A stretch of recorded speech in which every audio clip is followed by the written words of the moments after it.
I think I should start with the heart.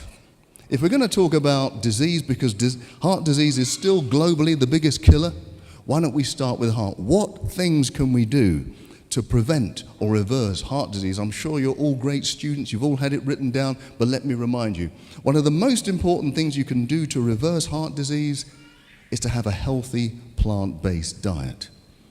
I mentioned earlier that when I was doing cardiothoracic surgery up in Cambridge, heavy work, really heavy work. We had to do 3 of these bypasses every single day, enormously tiring.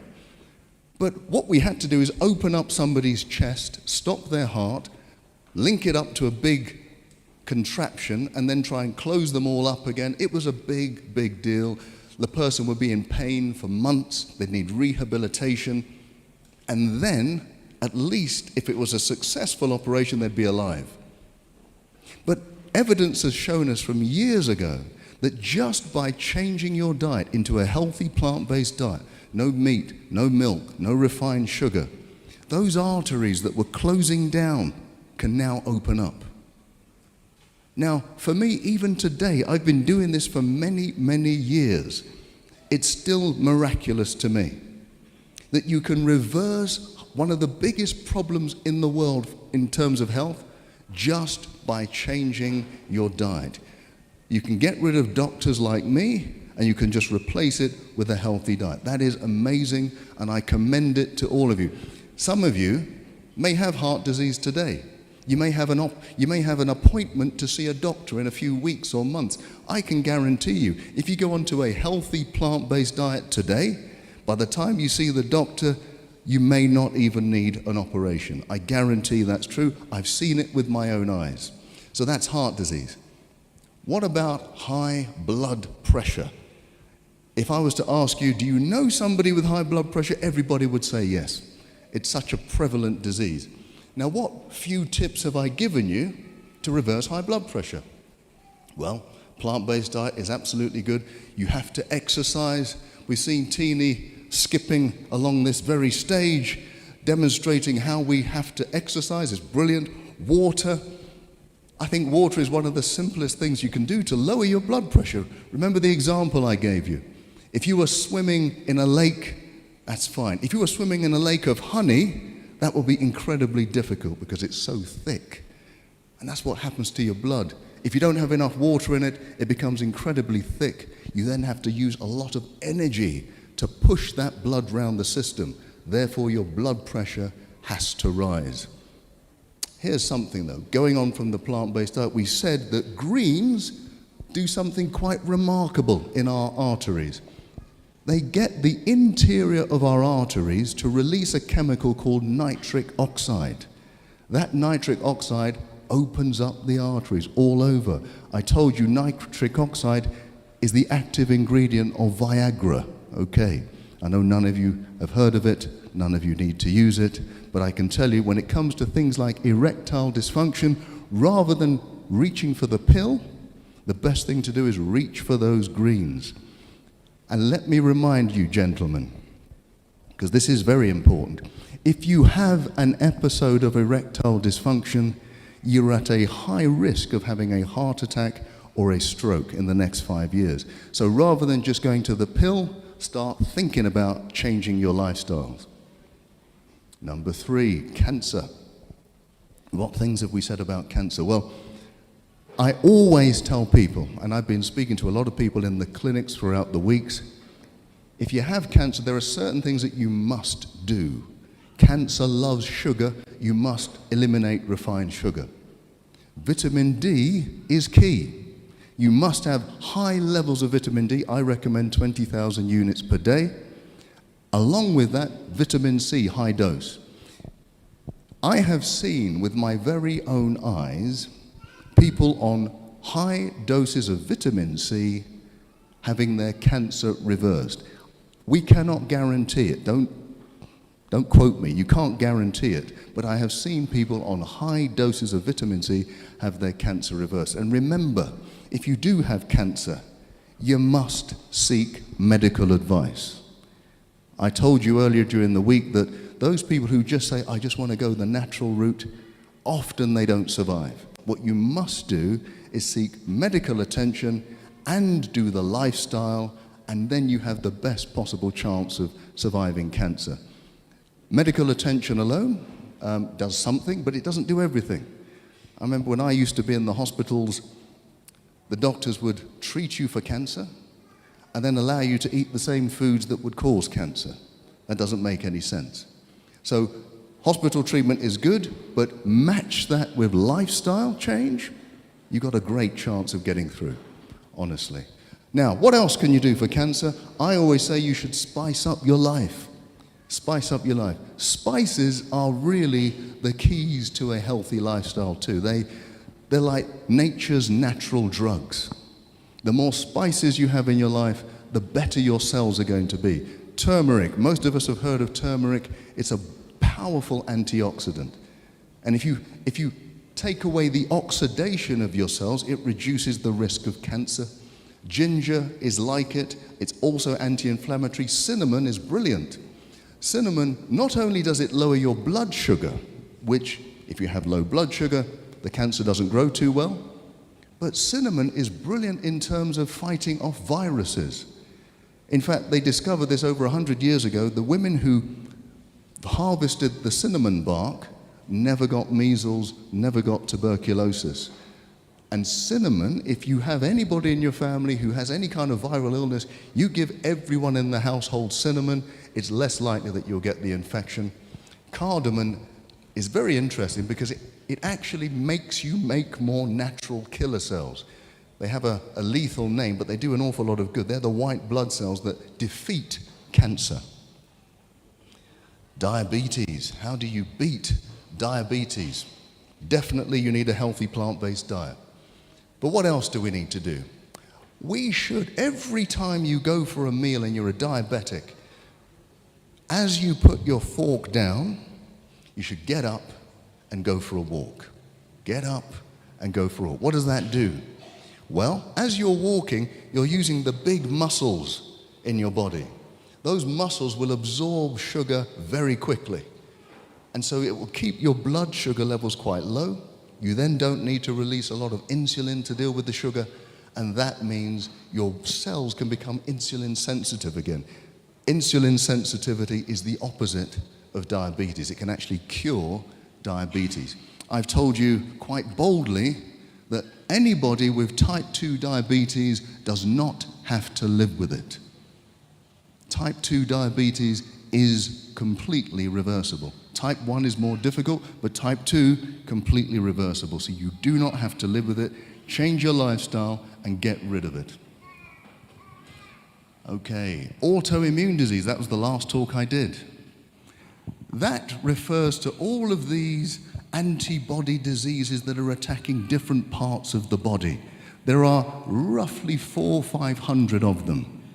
Wherever you've got tissues in your body, you will have an auto-antibody if things go badly.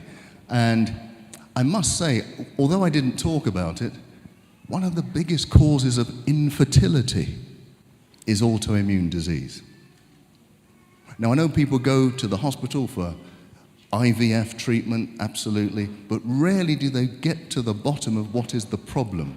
And it's usually that you've got antibodies attacking your organs inside that makes it almost impossible to conceive. So everything you've heard me talk about with autoimmune disease, you need to apply if you want to get pregnant. Okay. Now, you see my details. I'm hoping that in 9 months I'm going to get lots of communications of people telling me, yeah, we have a child. So it's possible, believe me.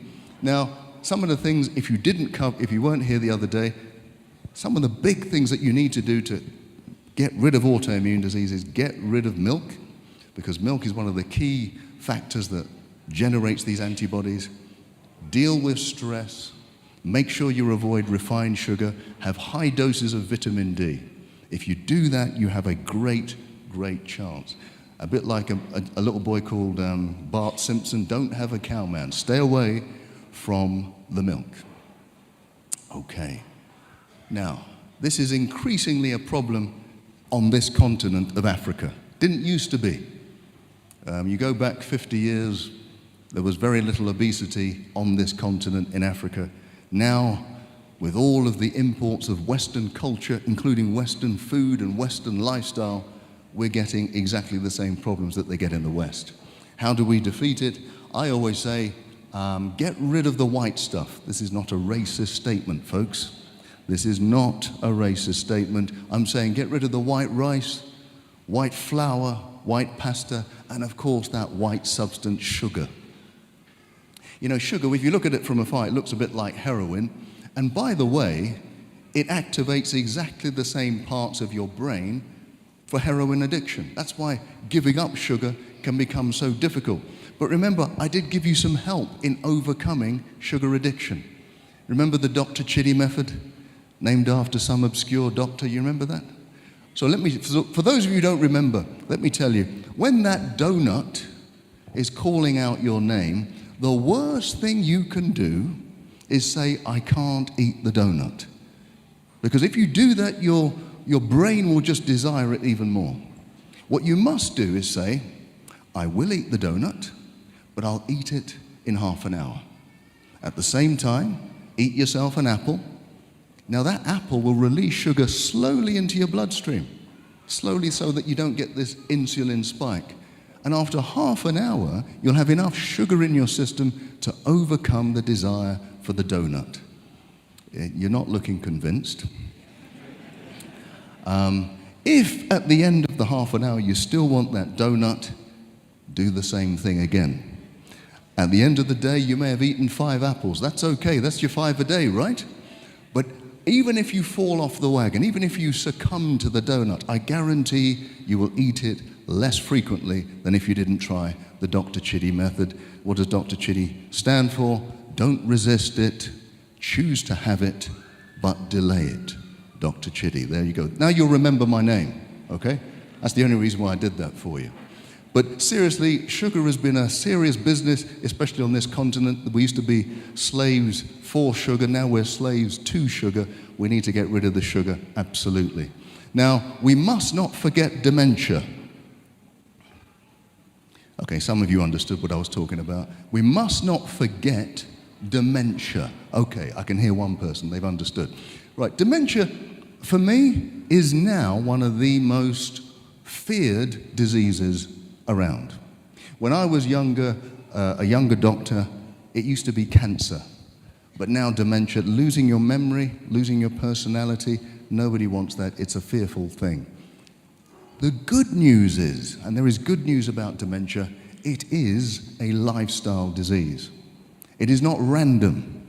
Now you may have seen studies to say, well, there's a genetic makeup. There is. There are genes for dementia. But there are people who have the gene for dementia who don't get dementia. There are people who don't have the gene for dementia who get dementia. The biggest factors are lifestyle factors. So for example, you will know that if you have high blood pressure, that's a risk for dementia. If you're obese, if you're diabetic, and the biggest risk is long periods of stress in your adult life. If you do not know how to manage stress in your adult life, that is the biggest risk factor for dementia. So we're going to need to know how to manage the stress. We're also going to have to change our lifestyle, make sure we have the right diet. There's been lots of studies done.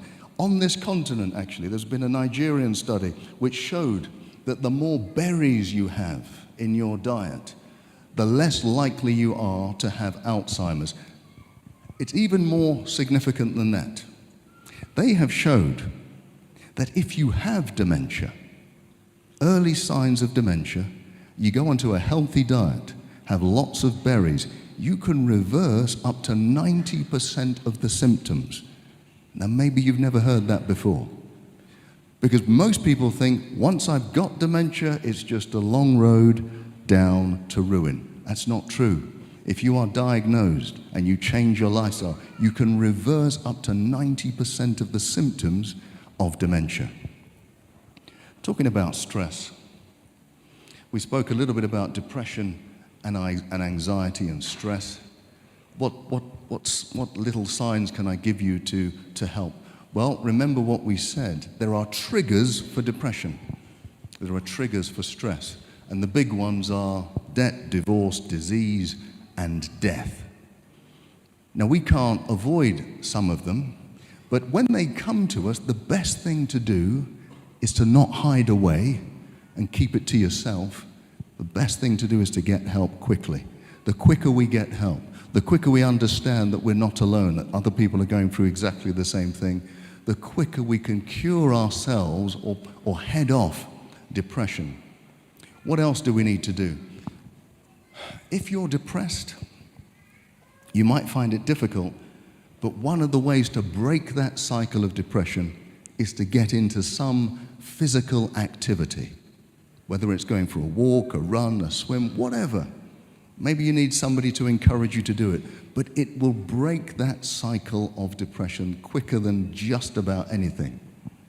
The next thing you can do is do something, even if it's small, for somebody else.